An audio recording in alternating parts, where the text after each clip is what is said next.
청소년을 위한 그림의 시간. 화가들은 무엇을 보고 느끼고 표현했을까요?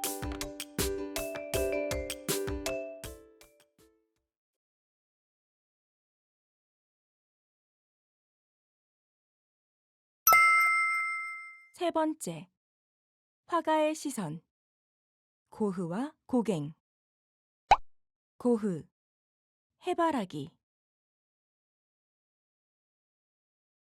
고흐의 작품들 중 많은 사람들의 사랑을 받는 작품 중 하나인 해바라기입니다. 이 그림은 워낙 유명해서 고흐는 해바라기의 화가라고 불리기도 합니다. 고흐만의 강렬한 색채로 그려진 해바라기는 따뜻하고 정열적인 느낌을 전해줍니다.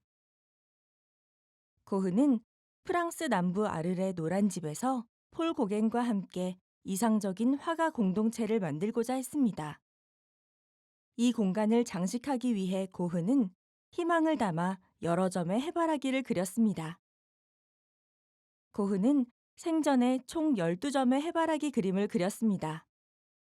그 중에서 꽃병에 꽂힌 해바라기라는 주제를 담은 작품은 7점인데 그중 2점만 고갱이 쓰는 방에 걸어뒀습니다. 고흐의 해바라기 연작은 강렬한 색채가 인상적입니다.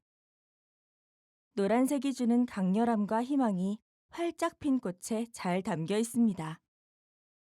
아마도 고흐는 유토피아처럼 이상적인 공동체를 만들고자 하는 희망으로 가득 차 있었고 열정적이고 힘이 넘치는 붓터치로 그 마음을 표현했을 겁니다. 해바라기 그림에 사용된 노란색은 크롬 옐로우인데 이 색은 광물에서 추출된 색이었습니다. 그런데 이 광물은 햇빛에 노출되면 진한 갈색으로 변색되는 단점이 있었습니다. 고흐의 해바라기도 마치 고흐의 삶처럼 정열적인 노란색에서 갈색으로 점차 시들어가는 것처럼 보입니다. 고흐, 건초더미. 건초더미는 프랑스 아를 지역의 들판에서 농부들이 이삭 줍는 장면을 그린 수채화입니다. 시골인 아를 지역은 파리와는 달리 맑고 온화한 날씨를 지닌 곳이었습니다. 그곳의 기후와 풍경에 매료된 고흐는 파리의 생활을 접고 아를로 내려가 자유롭게 그림을 그렸습니다. 건강이 좋지 않았던 고흐였지만 어느 날은 하루에 3작품을 그릴 정도로 매우 의욕적으로 그림을 그렸습니다. 고흐의 유명 작품은 대부분 유화지만 이 작품은 수채화 재료와 펜과 잉크를 사용해 완성한 작품입니다. 화면 중앙에는 수확 후에 쌓아 올린 건초 더미들이 있고 허리를 굽혀 이삭을 줍는 2명의 여성과 한 무리의 닭들이 먹잇감을 찾고 있는 모습이 묘사되어 있습니다. 푸른 하늘과 황금빛 들판의 목가적 풍경을 고스란히 작품에 담았습니다. 고흐는 농부들의 노동에 대한 경건함을 담아 시골 풍경화를 그렸습니다. 눈부시게 아름다운 자연과 그 속에서 경건하게 살아가는 농부의 땀방울이 고흐에게는 크나큰 영감을 주었습니다. 고흐, 고흐의 방. 후기 인상주의 화가인 빈센트 반 고흐의 유명한 작품입니다. 고흐는 1886년 프랑스 파리에 도착해 자신만의 작품 세계를 만들고자 노력했습니다. 그러나 생각보다 쉽지 않았습니다. 파리에서 실패를 맛본 고흐는 1888년 프랑스 남부 시골 마을인 아를로 떠납니다. 고흐는 그곳에서 뜻이 맞는 다른 화가들과 함께 그림을 그리며 이상적인 공동체를 만들어 보려고 했습니다. 그 공동체를 위해 노란 집이라 불리는 곳에 방 하나를 빌립니다. 고흐는 그곳에 고갱을 초대했고 들뜬 마음으로 노란 집을 꾸몄습니다. 동생 테오에게 보내는 편지에도 설레는 마음이 가득 담겨 있습니다.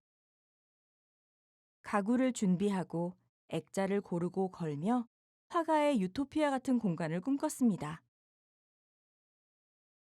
이 작품의 특징은 원근법을 무시해 평평하게 보이는 구도와 강렬한 색채 대비입니다.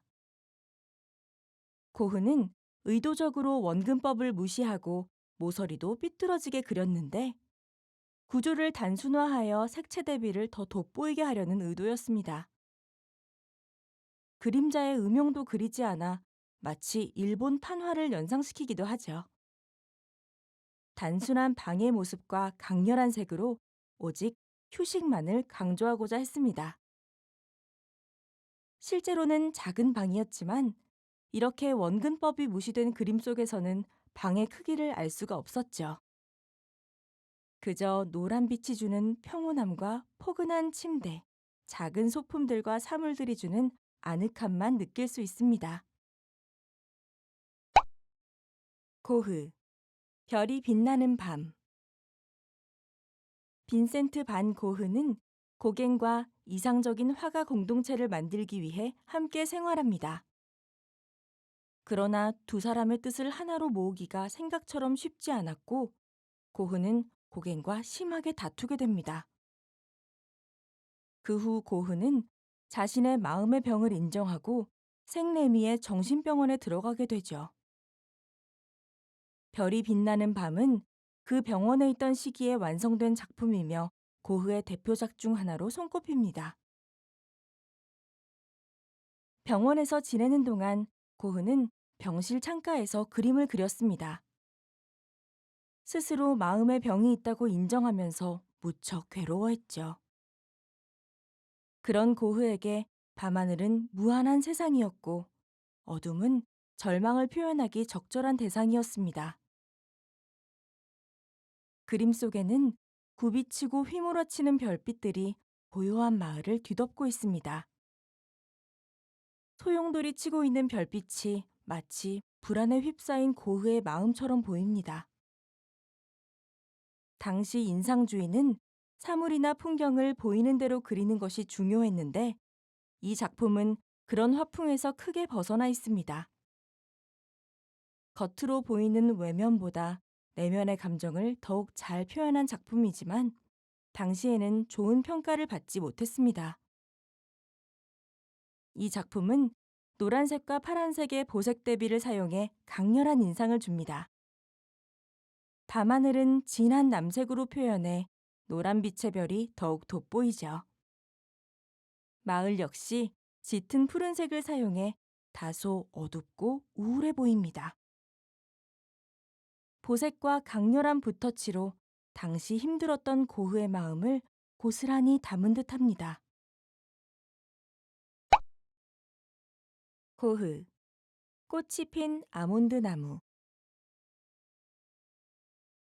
꽃이 핀 아몬드 나무는 고흐가 생레미에 있는 정신병원에 있을 때 동생 테오가 아들을 낳았다는 소식을 듣고 그린 그림입니다. 사랑하는 동생과 조카에게 주는 선물이었죠. 동생 테오는 아들에게 형의 이름을 따서 빈센트 빌헬름 반 고흐라는 이름을 지어주었습니다. 고흐는 테오에게 이루 말로 표현할 수 없을 만큼 기쁘다는 내용의 편지를 보내기도 했습니다. 조카가 생겼다는 소식이 고흐에게 봄바람 같은 기쁨을 전해줬을 겁니다. 그는 2월 초 긴 겨울에 찬 공기를 뚫고 이른 봄에 피어나는 아몬드 나무 꽃을 보며 희망과 생동감이 넘치는 그림을 그렸습니다. 고흐의 그림 중에는 해바라기처럼 밝고 화사한 그림도 있지만 이 작품처럼 은근하고 다감한 그림은 흔치 않습니다. 그의 그림 중에서는 드물게 부드럽고 따사로운 작품입니다. 고흐는 조카의 눈동자 색을 닮은 푸른 하늘을 배경으로 아몬드 꽃이 활짝 핀 그림을 그렸습니다. 이 그림에서는 나뭇가지 부분이 크게 클로즈업되고 배경에는 오직 푸른 하늘만 있기 때문에 원근감이 명확하게 느껴지지 않습니다.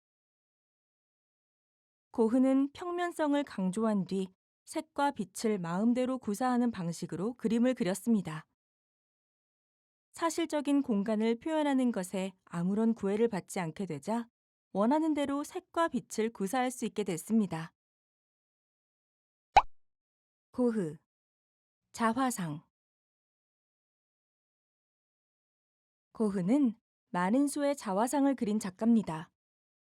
비교적 늦게 그림을 그리기 시작한 고흐는 살아생전에 별로 인정받지 못했기 때문에 늘 생활고에 시달렸습니다. 고흐가 자화상을 많이 그린 이유 중 하나는 바로 이 가난 때문이었습니다. 모델을 그리려면 비용을 지불해야 하는데 고흐에게는 돈이 없었던 거죠. 모델료를 줄 수 없었던 고흐는 모델을 그리는 대신 거울에 비친 자신의 모습을 그리며 초상화를 연습했습니다. 고흐의 우상이었던 렘브란트도 100여 점의 자화상을 그렸는데 고흐는 렘브란트를 마법사라 칭하며 존경을 나타냈고 그의 길을 따라 배우고자 했습니다. 그 결과 많은 고흐의 자화상이 탄생하게 된 거죠. 이 작품은 1889년에 그려진 반 고흐의 자화상입니다. 평소와는 달리 이 작품에서 그는 양복을 입고 있습니다. 이 작품을 그린 시기의 고흐는 망상과 발작에 시달리며 몹시 불안해했습니다. 그림 속 고흐는 수척해 보이고 눈빛은 쫓기듯 불안해 보입니다. 회오리 치듯 구불거리는 배경은 고흐의 어지러운 마음을 담아내고 있고 푸른색과 주황색의 강렬한 대비로 불안을 더 극대화시키고 있습니다. 고갱, 타히티의 여인들. 타히티의 여인들은 프랑스 인상주의 화가 폴 고갱이 1891년에 그린 그림입니다. 문명에서 벗어나 평화를 찾으려 했던 고갱은 프랑스를 떠나 열대지방에 머물며 원시적인 삶을 살기로 합니다. 당시 고갱은 영감을 얻기 위해 새로운 소재를 찾는 중이었고 여러 여행지 중 프랑스의 식민지였던 타히티를 선택했습니다. 그곳에서 욕심에서 벗어나 순수하고 소박한 삶을 사는 사람들을 보며 예술혼을 불태우기 위해 타히티로 향했습니다. 그러나 그가 도착했을 때 타히티는 생각했던 모습이 아니었습니다. 이미 백길이 열려 서양 문명의 전통이 사라지고 있었죠. 고갱은 더 깊은 시골 마을로 들어가 타히티 주민들의 일상생활을 관찰합니다. 타히티의 여인들에서도 새로운 풍습과 전통을 함께 찾아볼 수 있습니다. 왼쪽 여인의 꽃무늬 옷은 전통 의상이고 오른쪽 여인의 분홍 원피스는 선교사들이 전해준 옷으로 보입니다. 더운 날씨에 맞지 않게 긴 옷을 입어 오른쪽 여인은 다소 불편해 보이기도 합니다.